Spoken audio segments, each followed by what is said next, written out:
Okay, so welcome to another deep dive. You know we love to get right into things. And today it's especially exciting because we're focusing on you. You're starting your journey into the world of data science, and specifically, you're aiming to become a data or business analyst. That's a great goal. It's a really in-demand field right now. Right.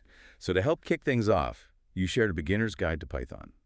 Day one of learning Python for data science, a beginner's guide from curiousclub.in. And our mission today is to take that guide and break it down. Extract those essential nuggets of information that you absolutely need to know to get started. It's all about giving you a solid foundation to build upon. So let's dive into it. Day one starts with a general introduction to Python. Yeah, and it says Python is a high-level, versatile, and readable language. Now that readable part really jumps out at me as a beginner.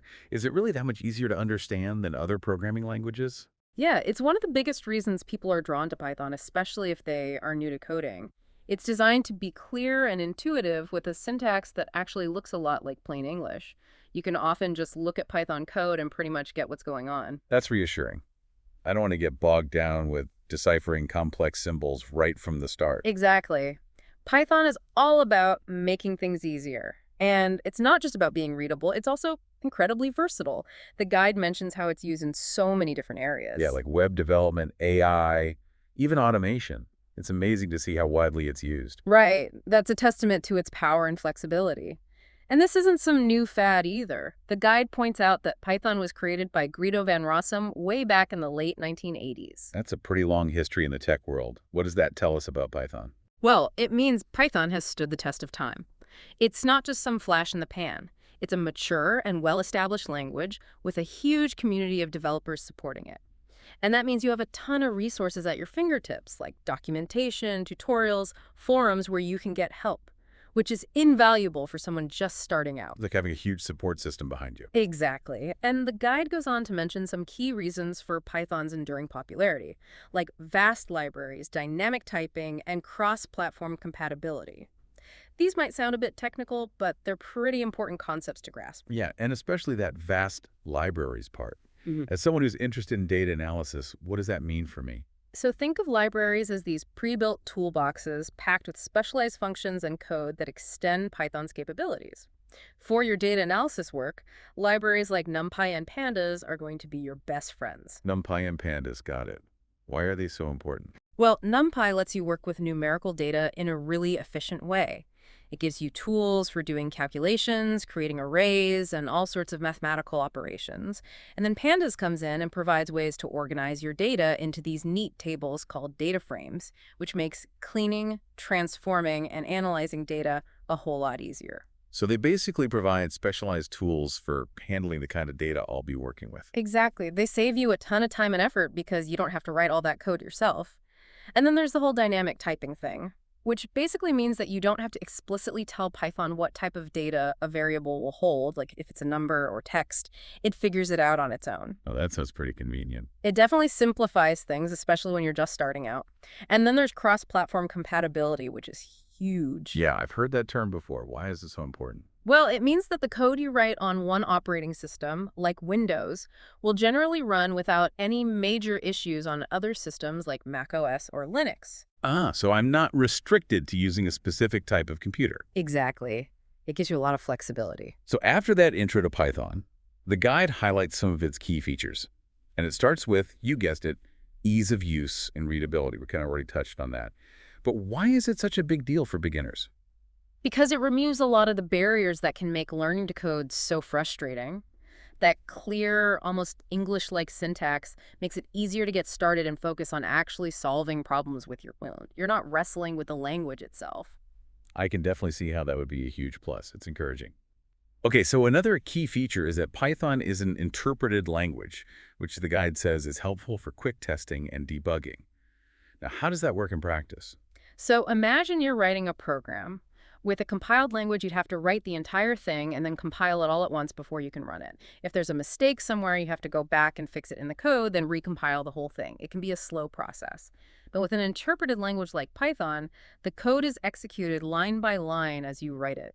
Oh, I see. So it's kind of like getting feedback as you go along. Exactly. If there's an error, Python stops right there and tells you. This makes it much easier to catch and fix mistakes, which is super helpful when you're learning and bound to make a few errors along the way. It's like having a built-in tutor pointing out your mistakes as you make them. Precisely. Now remember those extensive libraries and frameworks we talked about.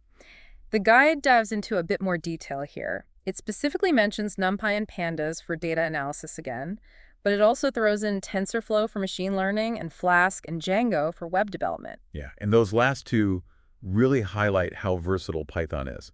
But what's the difference between a library and a framework? That's a great question.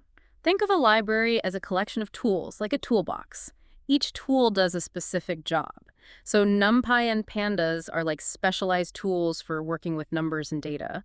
A framework, on the other hand, is more like a blueprint for building a house. It provides a structure and guidelines for how to put things together. Flask and Django provide these blueprints for web development. So both are helpful, but in different ways. Okay, that makes sense. Libraries are tools, frameworks are blueprints. I'll try to remember that. Now, the guide then moves on to variables. It defines them as containers for storing data values, with names that hold values that can be used and modified. It seems like this is where we actually start working with data. Absolutely. Variables are the foundation of any programming language. They're how you store and manipulate information. Think of them like labeled boxes where you can put different kinds of data.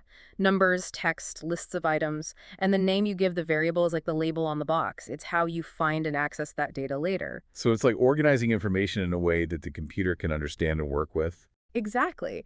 And what's neat about Python is that it uses something called dynamic typing. Remember how we talked about Python figuring out the data type on its own? Yeah, so I don't have to tell it if it's a number or text or whatever. Right. That's dynamic typing in action. It makes writing code a bit smoother. But even though Python is flexible, it still has rules, especially when it comes to naming those variables. A guide mentions those rules. Something about starting with a letter or underscore. No, starting with numbers and only using letters, numbers, and underscores.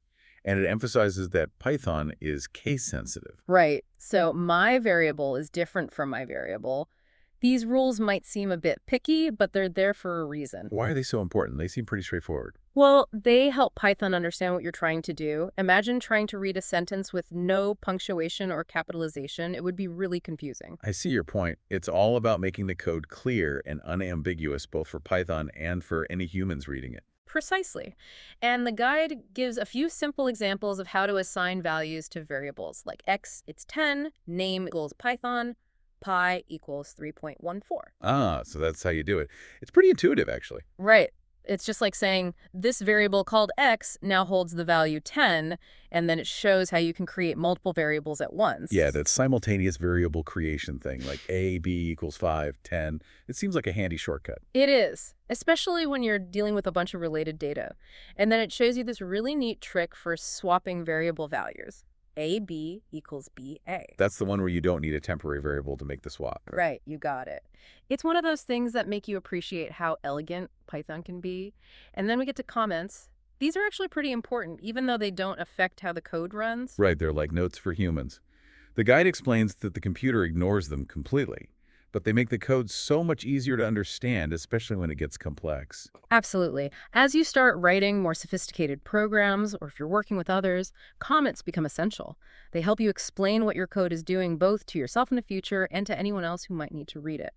The guide breaks down comments into two types: single line and multi-line. The single line ones seem pretty easy. You just use a hashtag symbol, right? Exactly. Anything after the hashtag on a line is a comment. So you can have a comment on its own line like hashtag this is a crucial step, or you can put it at the end of a line of code like x++1 tag increment x. And for multi-line comments. The guide suggests using triple quotes, either 3 double quotes or 3 single quotes.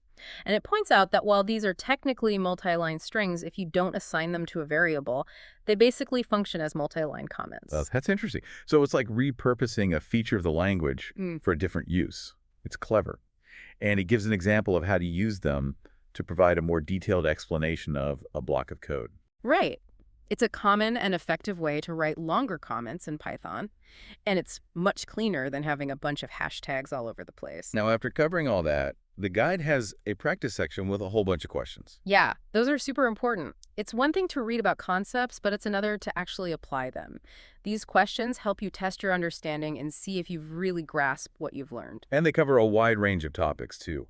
like the key fields where Python is used, the reasons why it's easy to learn the difference from compiled languages, what dynamically typed means, even those essential data science libraries like NumPy and Pandas.